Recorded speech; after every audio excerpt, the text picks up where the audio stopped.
Guys, ഇന്നത്തെ class നമ്മൾ എടുക്കാൻ പോകുന്നത് അകാരമാണ്. കഴിഞ്ഞ ക്ലാസ്സിൽ നമ്മൾ പറഞ്ഞിട്ടുണ്ടായിരുന്നു അകാരം നമ്മൾ പാടാനുള്ളതൊക്കെ പ്രാക്ടീസ് ചെയ്ത് പഠിക്കാനുള്ളതൊക്കെ കാര്യങ്ങളൊക്കെ പറഞ്ഞു തരും ഈ ക്ലാസ്സിൽ.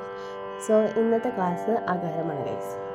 അകാരം എന്ന് പറയുമ്പോൾ തന്നെ എല്ലാവർക്കും അറിയാം, ആ വച്ചിട്ടാണ് എല്ലാം പാടുക. എന്ന് വെച്ചാൽ നമ്മുടെ സപ്തസ്വരങ്ങളും പിന്നെ വരിശകളും അങ്ങനത്തെ വർണ്ണങ്ങളൊക്കെ അകാരത്തിൽ പ്രാക്ടീസ് ചെയ്ത് കഴിഞ്ഞാൽ ഞങ്ങൾക്ക് നല്ലോണം ഇപ്പോൾ ഒരു മനോധർമ്മമായാലും കൽപ്പനസ്വരമായാലും എന്തായാലും നല്ല അടിപൊളിയായിട്ട് നമുക്ക് പാടാൻ പറ്റും.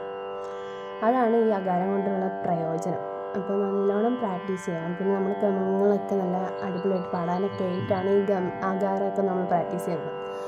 അപ്പോൾ അങ്ങനെ നല്ല വോയിസ് ആവും, നല്ല ക്ലിയർ ആവും നമ്മുടെ വോയിസൊക്കെ അകാരം പ്രാക്ടീസ് ചെയ്ത് കഴിഞ്ഞാൽ.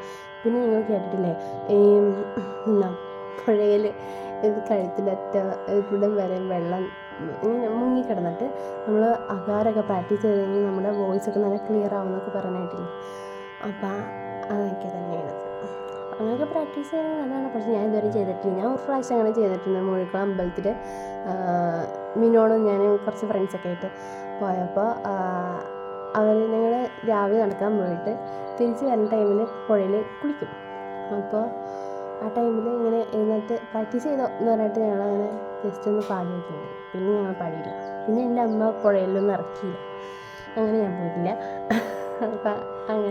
അപ്പോൾ അകാരമൊക്കെ നല്ലോണം പ്രാക്ടീസ് ചെയ്ത് കഴിഞ്ഞാൽ നമ്മുടെ എല്ലാം സെറ്റ് ചെയ്തെടുക്കും. പറഞ്ഞതിന് വീണ്ടും പറയണേ അത് വിട്ടോളാം. ഓക്കെ, അപ്പോൾ എങ്ങനെ പാടണേ നോക്കാം. നമ്മൾ ഇപ്പോൾ ഒരു പ്രാക്ടീസ് ചെയ്യാൻ തുടങ്ങിയാലും എന്ത് പാടാൻ തുടങ്ങിയാലും സാപ്പാസയിൽ തുടങ്ങാം. എന്നിട്ടാണ് നമ്മൾ വേറെ എന്തും തുടങ്ങാം. ശ്രുതി സെറ്റ് ചെയ്യണം. ശ്രുതി മാറിയത് എന്തത്?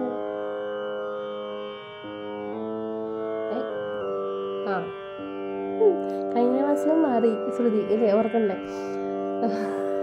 അപ്പം ഇങ്ങനെ അപ്പം തുടങ്ങാം. സ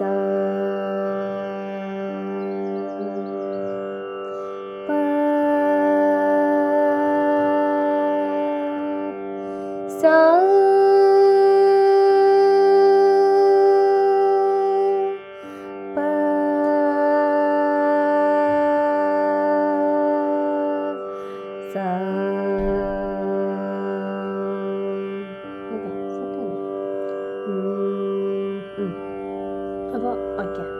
അപ്പോൾ നമ്മൾ ഇന്നത്തെ സാധകം ബുക്കാണ്. ഇതല്ലെങ്കിൽ ഞാൻ കർണാട്ടിക് മ്യൂസിക്കിൻ്റെ കർണാടക സംഗീതത്തിൻ്റെ ബുക്കാണ് ഉപയോഗിക്കാറ്. കർണാടക സംഗീതമാണ് ഞാൻ കൂടുതൽ ഉപയോഗിക്കാറ്. അപ്പോൾ നമ്മൾ ഫസ്റ്റ് തന്നെ സപ്തസ്വരത്തിൽ നിന്ന് തുടങ്ങാം. സപ്തസ്വരങ്ങളാണ് അകാരത്തിൽ പ്രാക്ടീസ് ചെയ്യാം നമുക്ക്.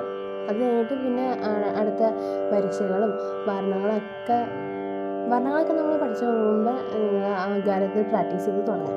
അപ്പോൾ ഞാൻ വരിശകളൊക്കെയാണ് എടുത്തുകൊണ്ടിരിക്കുന്നത്. അപ്പോൾ അത് നിങ്ങൾ അകാരത്തിലും ഉകാരത്തിലും ഇകാരത്തിലും എകാരത്തിലും ഒകാരത്തിലും ഒക്കെ പാടി പഠിക്കണം. ഓക്കെ, ഇപ്പോൾ ഒരു കിളി പോയല്ലേ, അത് നമ്മൾ സെറ്റാക്കി എടുക്കും. ഇപ്പോൾ പാടി ചെയ്യുമ്പോൾ നിങ്ങൾക്ക് എല്ലാം മനസ്സിലാവും. ഓക്കെ, അപ്പോൾ സപ്തസ്വരം ഏതൊക്കെയാണ്? സരിഗമ പദനി അല്ലേ?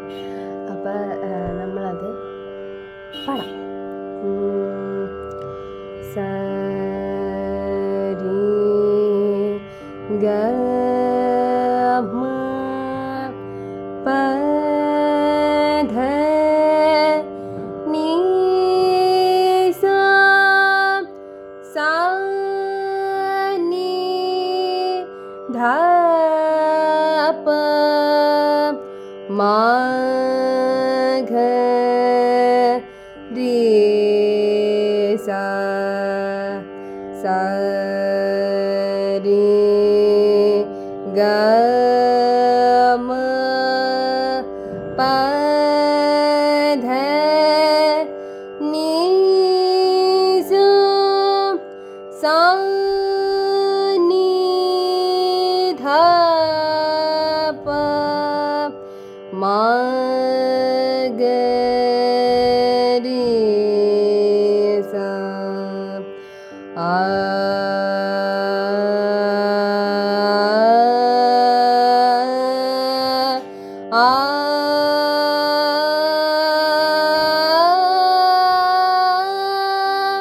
ആ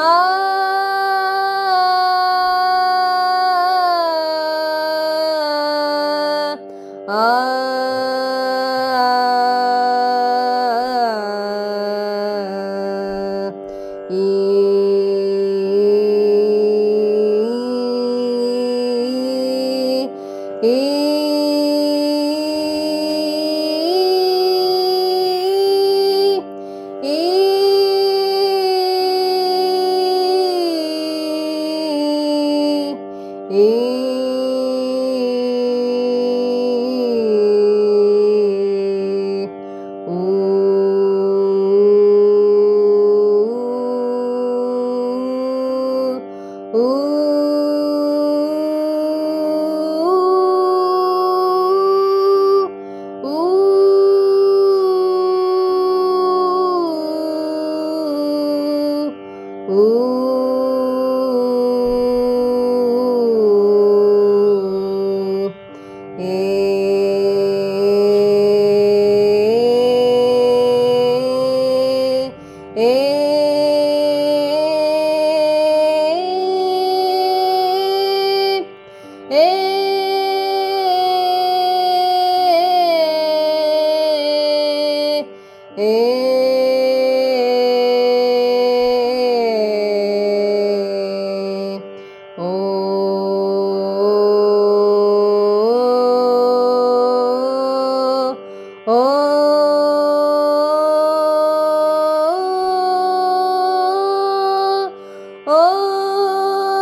ഇപ്പോൾ ഏതൊക്കെ കാര്യങ്ങളാണ് നമ്മൾ പാടിയെന്ന് വെച്ച് കഴിഞ്ഞാൽ ആ, ഇ, ഉ, എ, ഓ, അം. ഇതിലൊക്കെയാണ് നമ്മൾ പാടി പഠിക്കുന്നത്. അന്നേരം ഇത് നല്ല പ്രാക്ടീസാണ്. എന്നും രാവിലെ എഴുന്നേറ്റ് പ്രാക്ടീസ് ചെയ്ത് കഴിഞ്ഞാൽ പക്ക നമ്മൾ എന്തായാലും നമ്മുടെ വോയിസൊക്കെ ക്ലിയർ ആയിരിക്കും. ഗമങ്ങളൊക്കെ നല്ലോണം പാടാൻ പറ്റും. ഇത് സെക്കൻഡ് കാര്യത്തിലും തേർഡ് കാര്യത്തിലും പാടി പഠിച്ചു കഴിഞ്ഞാൽ അപ്പോൾ ആ സ്പീഡിൽ നമ്മൾ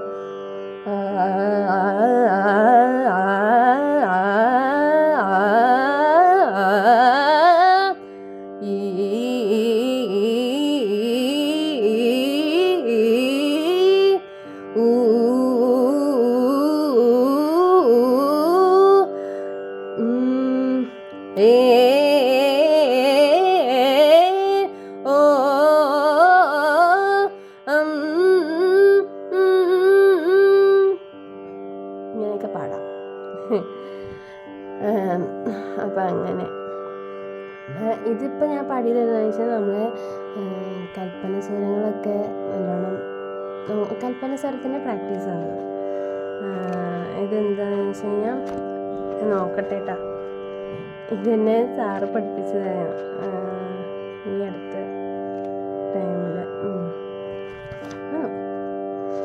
ആരോഹണ അവരോഹണം പ്രാക്ടീസ് ആണിത്. സാ സരി സരി ഗ സരി ഗ മ സരി ഗ മ പ സരി ഗ മ പദ സരി ഗ മ പദ നീ സരി ഗ മ പദ നി സ രി രി ഗ രി ഗ മ പ രി ഗ മ പദ രി ഗ മ പദ നി രി ഗ മ പദ നി സ ഗ മ പ പദ ഗ മ പദ നി സ മ പ പദ നി സ പ പദ നി സ ദ നി സ നീ നി സ സ സാ സ നി ധ പ സ നി ധ പ മ ഗ സ നി ധ പ മ ഗരി സ നി ധ പ മ ഗരി സ നീ നി ധ പ മ ഗ നി ധ പ മ ഗരി നി ധ പ മ ഗരി സ ധ പ മ ഗ ധ പ മ ഗരി സ പ മ ഗ പ മ ഗരി സ മ ഗ മ ഗരി സ ഗ ഗരി സ രി സ സ. അപ്പം ഇതും അകാരത്തിലും ഒക്കെ ഈ ഇപ്പം പാടിയ അകാരം ഉകാരം ഇകാരം അതിനകത്തൊക്കെ പാടിക്കഴിഞ്ഞാൽ നല്ലോണം ഗമങ്ങളൊക്കെ വരും. മനോധർമ്മം കൽപ്പന സ്വരങ്ങളൊക്കെ നല്ലോണം പാടാൻ പറ്റും. അതൊക്കെയാണ്.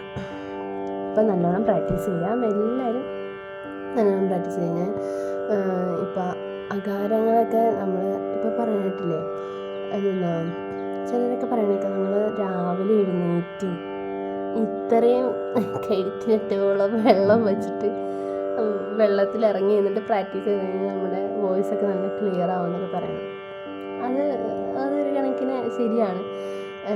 എന്താണെന്ന് വെച്ച് കഴിഞ്ഞാൽ ഞാനും ചേട്ടനും എല്ലാവരും കൂടി നടക്കാൻ പോകുമ്പോൾ തിരിച്ച് വന്ന ടൈമിൽ ഞങ്ങളൊന്ന് പുഴയിൽ, ഇവിടെ മൂഴിക്കുളം പുഴയിൽ ഇറങ്ങി കുളിക്കും. അപ്പോൾ ആ കുളിക്കുന്ന ടൈമിൽ ചേട്ടനൊക്കെ പറയും, ഇത്രയും വെള്ളത്തിൽ നിന്നിട്ട് നീ പ്രാക്ടീസ് ചെയ്തു എന്നാണ്.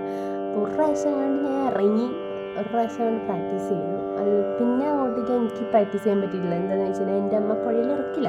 പിന്നെ ആ പുഴയിൽ മൊത്തം നീർനായ അതൊക്കെ കുറേ സാധനങ്ങളൊക്കെ ഉണ്ട്. അപ്പോൾ അത് പിന്നെ ഇറങ്ങിയിട്ടൊന്നുമില്ല. പക്ഷേ എനിക്ക് തോന്നുന്നു അത് നല്ലതായിരിക്കും. അപ്പോൾ പുഴയിലൊന്നും ഇറങ്ങാൻ പറ്റാത്ത ആൾക്കാരൊന്ന് ഉപ്പുവെള്ളമെങ്കിലും വായിൽ കൊണ്ടിട്ട് ഒന്ന് പ്രാക്ടീസ് ചെയ്യുക. ഉപ്പുവെള്ളം നിങ്ങൾക്ക് കൊണ്ട് നമ്മുടെ തൊണ്ട നല്ല ഹെൽത്തി ആക്കി വയ്ക്കാം. അപ്പോൾ എന്നിട്ട് നല്ലോണം പ്രാക്ടീസ് ചെയ്യുക. എന്നും രാവിലെ പ്രാക്ടീസ് ചെയ്യുന്ന അത്രയും ഗുണം.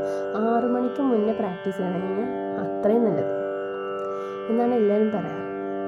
അപ്പോൾ അങ്ങനെ പ്രാക്ടീസ് ചെയ്യുക, നല്ലോണം പഠിക്കുക. പഠിക്കാനുള്ളവരിലൊക്കെ എൻ്റെ വീഡിയോസ് കണ്ടിട്ട് നല്ലോണം പഠിക്കുക. ഓക്കെ, അങ്ങനെ ഓക്കെ. നമ്മൾ അകാരത്തിനും ഉകാരത്തിനും എല്ലാം പറ്റി നമ്മൾ കുറച്ച് ഡീറ്റെയിൽ ആയിട്ട് നമ്മൾ കാര്യങ്ങളൊക്കെ പറഞ്ഞു. ഇനി നമ്മൾ പഠിക്കുമ്പോൾ അതിനെ പറ്റി ഒന്നുകൂടി ഡീറ്റെയിൽസ് ആയിട്ട് പറയാൻ പറ്റുകയാണെങ്കിൽ ഞാൻ പറഞ്ഞ് എല്ലാവർക്കും നല്ലോണം പഠിക്കാൻ സാധിക്കട്ടെ, നല്ലോണം പാടാൻ സാധിക്കട്ടെ.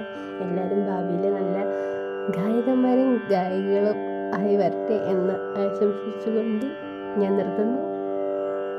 By bye. ഗോപിക ലൈവ്.